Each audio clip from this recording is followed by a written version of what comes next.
Hello, today we'll discuss about the concept of phase space and density of states. These are important topics for statistical mechanics. So first, what is phase space? Phase space refers to a space in which all possible states of a system are represented. In each point in phase space corresponding to possible state of the system. It basically a 6-dimensional system. So this 6 dimension is divided into 3 plus 3. There will be 3 position coordinates and 3 momenta coordinates or the velocity coordinate. Normally mass is constant, so the velocity coordinate. So if you are talking about a Cartesian coordinate system, then one can say it has 3 coordinate x, y and z for the position, and again there will be another 3 coordinates for momentum, px, py and p of z. So when a system is in motion, when some of the particles are moving, so obviously there are in a 3-dimensional space there will be x, y and z coordinate systems and px, py and pz momentum coordinates. So this is represented in phase space. Normally this phase space is a classical concept. So when you think about a classical system, have a large number of particles, so each and every particle can be represented by x, y, z for a particular position, and its momentum can also be represented by px, py and pz.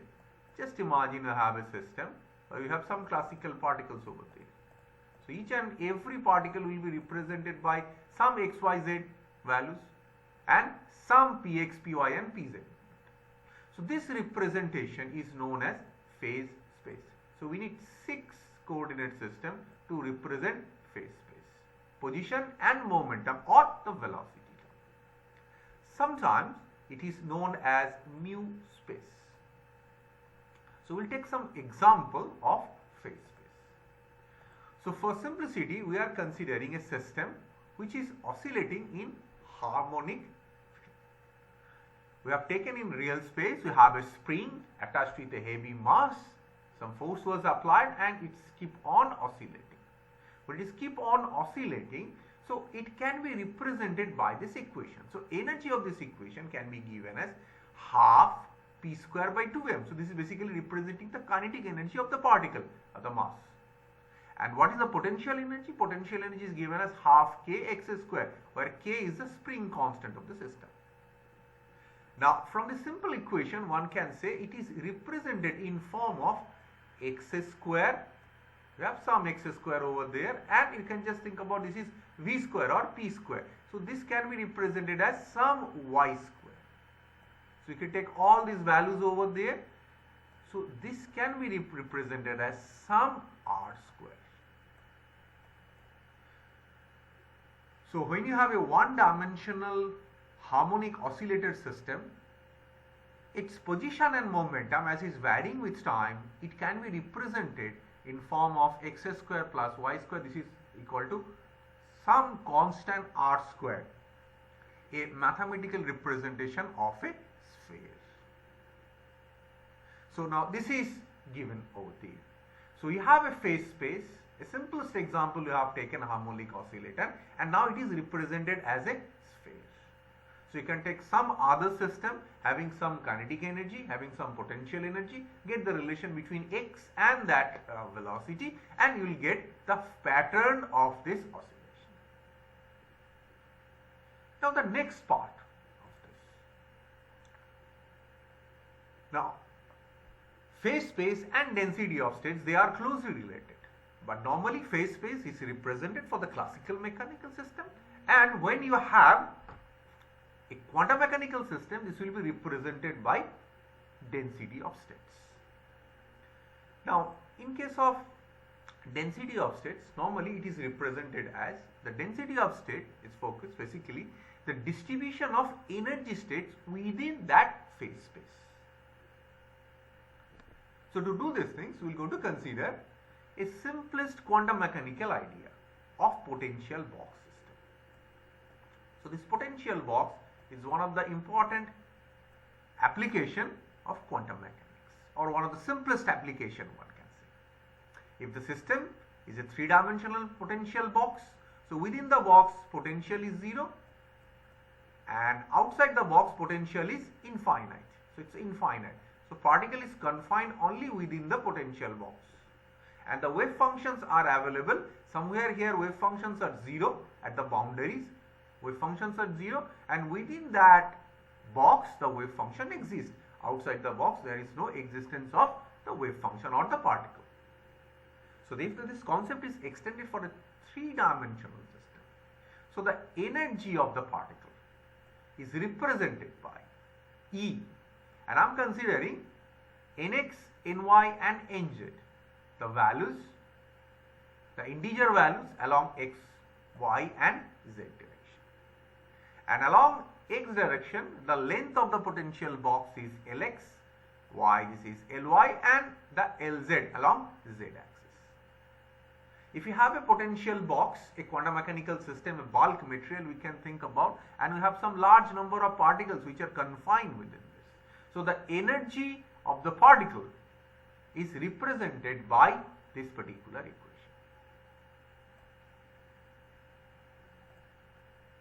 Now again, if you look at this equation, you have something x square, something y square and some z square.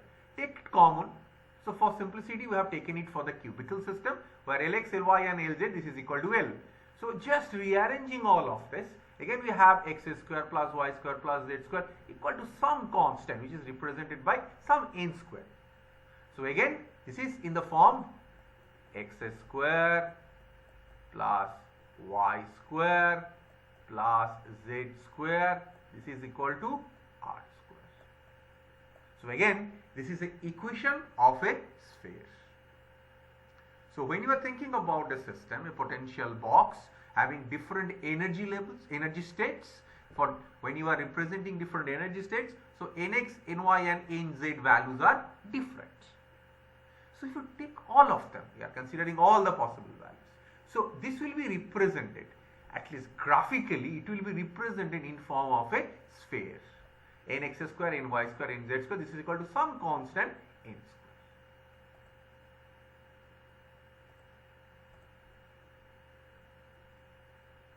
Now this is the picture which is representing the thing. It's a graphical representation where you have the coordinate system. You can just think about axis Nx, Ny and Nz. And obviously these are the point which is basically representing the sphere. If you connect all those points, this will form the sphere. Now we are just imagine that we have started with the point origin 0, 0, 0. Nx, Ny, Nz values are 0. Now take the integer values. Nx, along this direction the Nx will increase. Along this direction Ny will decrease, and along this direction Nz will decrease. Connect all those things, this will form the sphere. Now we are assuming we have a sphere. Obviously we have a sphere, something like this. So what will be the volume of this thing? Simply volume can be represented as 4/3 pi r cube. R cube means here this is n. This is n cube. Now just take this one. You have a square of all of this. Okay. So when you have square, so you take it minus of 1. That means when you are squaring, you will get the same value. For Nx, Ny and Nz, the same idea will be implemented. Although we have a sphere, now the concept is along this system, although this is a sphere, this is forming a sphere, but except this particular coordinate where both x and y, or along z we can just think about for a three-dimensional system, this is only the positive axis. But for other cases, at least one of this will be negative. So along this direction, so this y-axis, x-axis is negative and y-axis is positive. Here this is along this particular coordinate, y and z, y and x both are negative. For this case, x is positive and y is negative. But here x and y both are positive. So obviously when you are squaring this one, we don't need these three coordinates. Only we need that part, because they are basically repeating when you are squaring this. So obviously if we are talking about a circle, this will be the 1/3 of this thing. But when you think about a sphere, this will be the 1/8 of this whole part. Just deleting this one. So we are just only considering this coordinate where x, y and z are positive. All of them are positive. Because if you are talking about other cases, any of them will be negative. But when you have the square of this one, we are coming back to this coordinate part only. So the volume which is required, the effective number of volume we need, this is 1/8 of 4/3 pi n cube. The 1/8 part of the volume. Now we are just considering that the increment in number, the energy states we are talking about, the increment in the number is very small. So this is given as n plus dn. So we have two spheres. Just to consider, you have two spheres. One is 1/8 4/3 pi n cube, and you have another sphere, just the next part of this thing. This is 1/8 4/3 pi n plus dn whole cube. So you can just think about, up to this the radius is n, and for this particular length this is n plus of dn. So you have some number of n, and here you have some number of n plus dn. So how many number of n states, how many number of states are available within n and n plus dn? We are going to find this one. So obviously when you have 1/8 4/3 pi n plus dn whole cube minus 1/8 4/3 pi n cube. So if you are differentiating this one, you will get the numbers, total numbers. So this was calculated, this one. So the number of available energy states lying within E and E plus dE. So what is that E? So here energy state number is n, and here energy state number is incremented by n plus dn. So you have the difference. Okay. Now take common. 1/8 4 pi by 3, this will be taken common. So this is taken common and adjusted. This is given by pi by 6. Now what is left with? The left with dn plus n whole cube minus n cube. So we are just expanding dn n plus dn whole cube as n cube plus 3n square dn plus 3 dn square n plus dn cube and minus of n cube. This is there. Now remember, the increment is elementary. This is very, very small. So dn is very small. When you are squaring, this number will decrease further. If you are multiplying it dn another, you are getting dn cube. So number will decrease. So obviously you can neglect this part. This is very small. This is very, very small, and also this is much, much smaller. Sorry, I've just done a mistake. So what you have? So dn square. So sorry, I need to consider dn square and dn cube. So they are negligibly small. So you need to cancel. And n cube and minus of n cube, they will also cancel out. So what is left with? 3n square dn. So 3n square dn multiplied with pi by 6. So what is left with? Pi by 2 n square dn.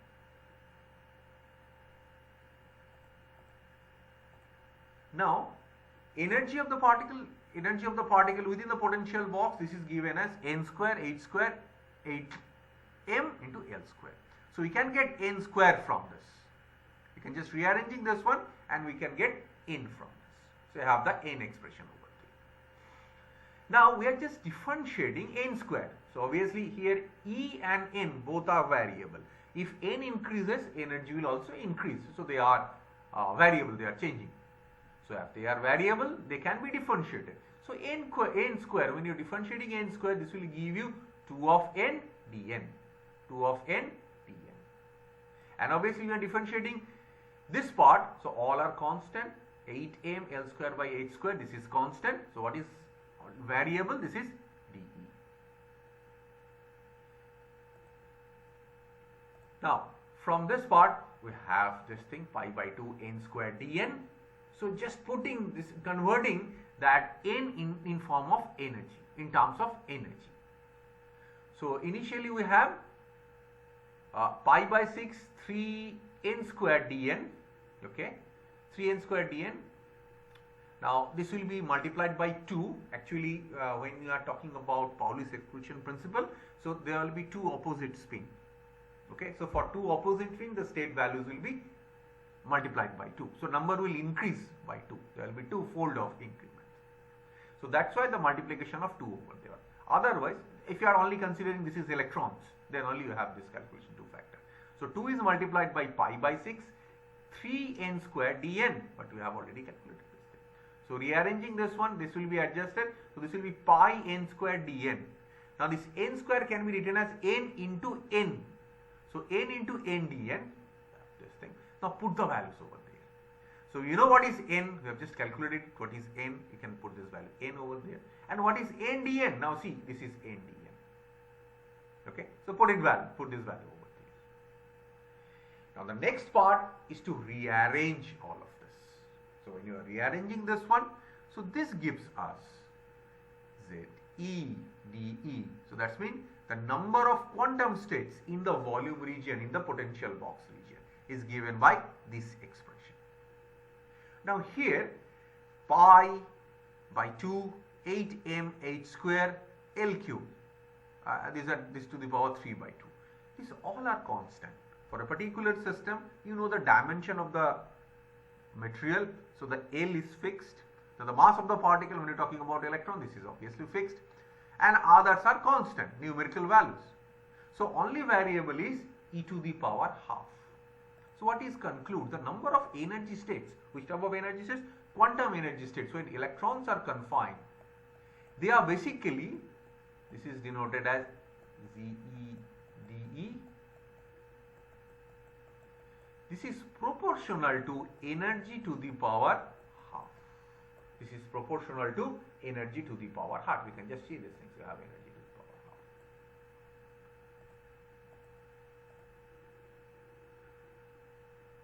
Now you have L cube over there. So L cube means for a cubical system, obviously this will give you the volume of the system. So if you divide this one, so one can calculate the number of constant quantum states per unit volume. So this is the representation. Now in a three-dimensional density of states, it's proportional to square root of energy.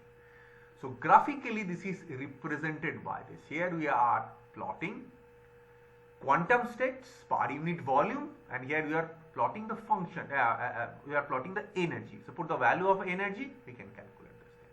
So initially these values are very small, the increment is very small, and then you can see an increment, and then finally you have the saturation. As the energy increases, one can get a saturation part over there in a very, very generalized form. So what will be the conclusion? So the conclusion is, in a lower values, so you have some discrete quantities, discrete energy states, discrete energy states or quantum states over there. But as you move with the higher values of energy, these values are very close to each other. They are forming some continuum at the higher energy, so this particular energy. So this is the concept of density of states, and earlier we have discussed about the concept of phase space of